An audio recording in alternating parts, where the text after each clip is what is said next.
Bonjour à tous, la tendance est dans le vert ce matin à la Bourse de Paris. Les investisseurs ont pu découvrir hier soir les minutes de la Fed suite à sa dernière réunion de politique monétaire.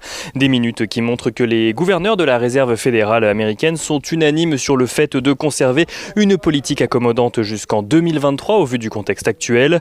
La Réserve fédérale devrait donc pour le moment conserver son programme de rachat d'actifs de 120 milliards de dollars par mois au même rythme et ne devrait pas remonter ses taux directeurs pour le moment.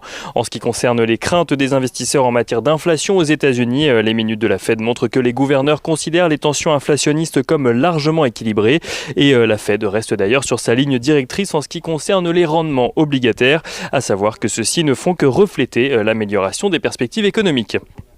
Les investisseurs parisiens qui attendent à présent les minutes de la BCE qui seront publiées cet après-midi seront particulièrement scrutés d'éventuelles évolutions en ce qui concerne le rythme rachat d'actifs envisagé.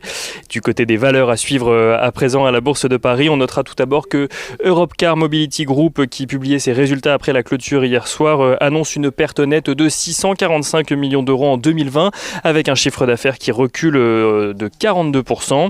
L'entreprise ne fournit pas de prévision pour 2021.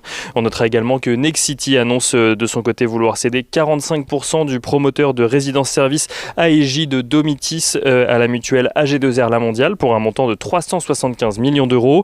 Un accord qui prévoit également que AG2R La Mondiale prenne une part de 5% au capital de Nexity. Et on notera que Airbus fait de son côté état d'une augmentation de ses livraisons d'avions au mois de mars, ce qui lui laisse espérer un premier trimestre supérieur à celui que l'avionneur a connu en 2020. Et on finit avec Michelin qu'il faudra suivre aujourd'hui alors que l'équipementier pneumatique détaille aujourd'hui sa stratégie au sein d'une journée d'actionnaires.